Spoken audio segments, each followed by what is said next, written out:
Do you remember everything we said about it? How we get a big head about it? Like, if that was me in 1963, every racist would have caught my fade. I wouldn't have just marched. I would have led a parade. If they tried to throw me out, I would have thrown shade. Told me 100 times, move to the back of the bus, I still would have stayed. Right where I was seated and got heated, because they would never make me defeated. You remember ever thinking like that? Thinking if you were in those times, there'd be no doubt in your mind that you would fight back?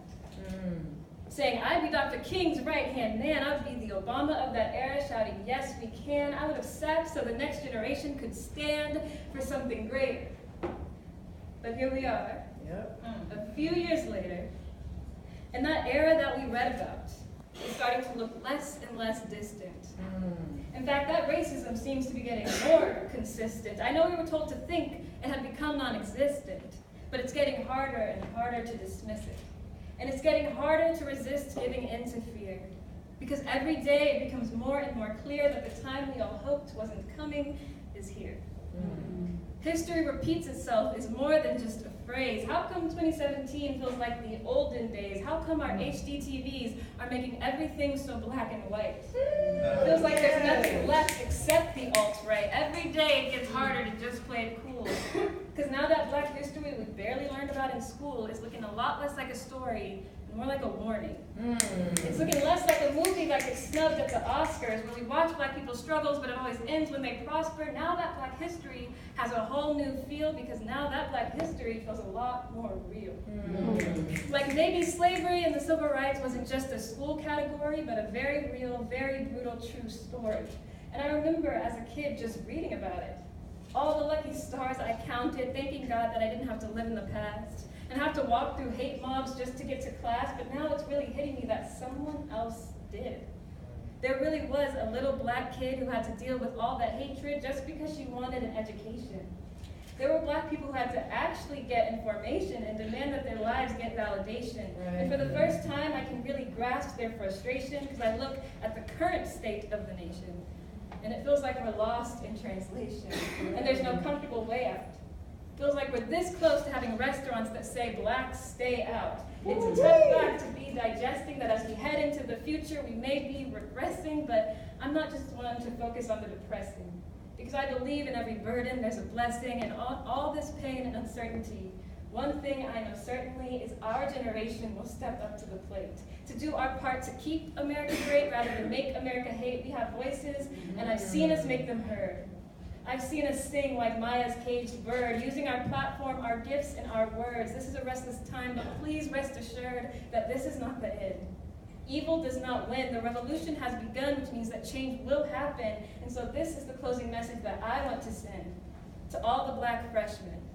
Remember, your mind is the best weapon, and life the best lesson. People may try to write you off, but don't let them.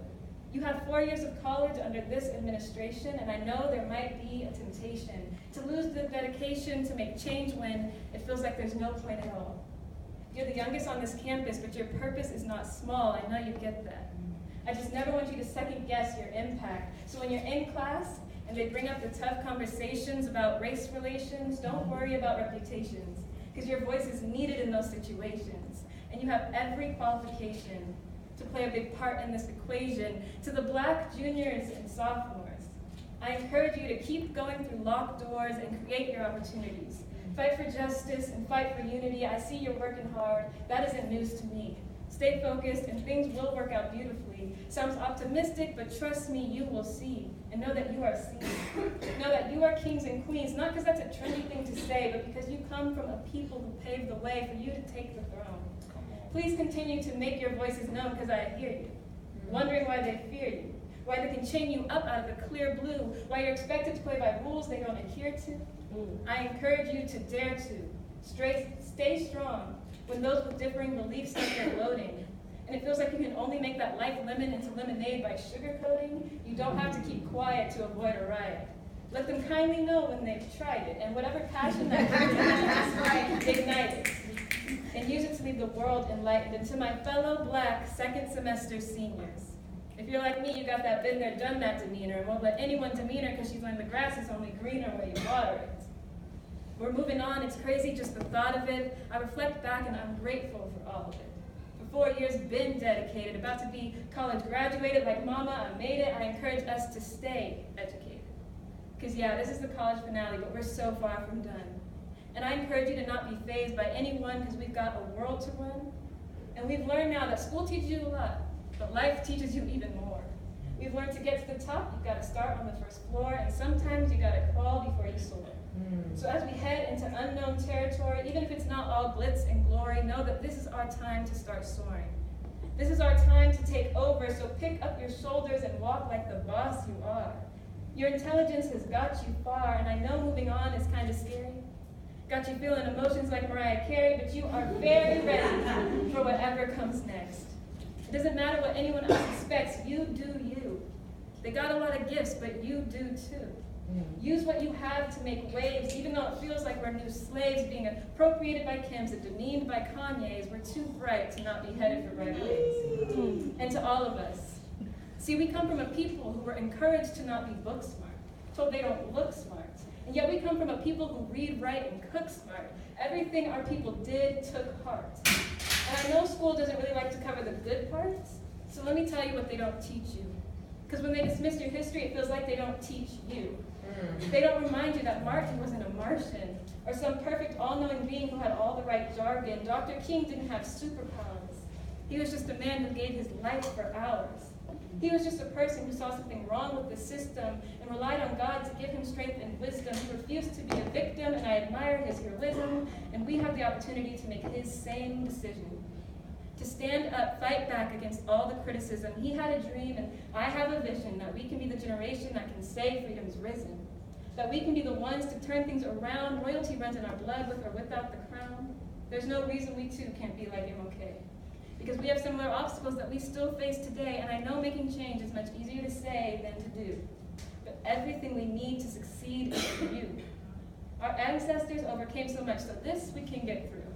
It's just crazy because I remember when their struggles were just a story in a book. Didn't realize all the courage it took to be so Christ-like, yet painted as a crook, to face all that hatred, and yet they didn't get shook. They aren't just characters in a story anymore.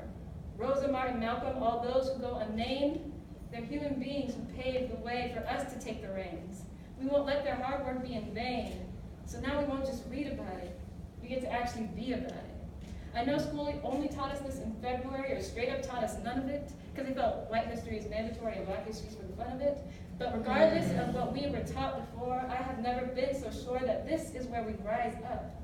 Regardless of if they'll televise us, because this isn't just a story anymore. This isn't just a thing of the past. This isn't just a controversial topic that makes me squirm in class. This is the real deal. Now it's showtime. And you and I are the gold mine. We're the key to the healing process beginning. You and I are the reason we'll come out winning. We'll be the ones to remind them black people are just people. And black people are just people.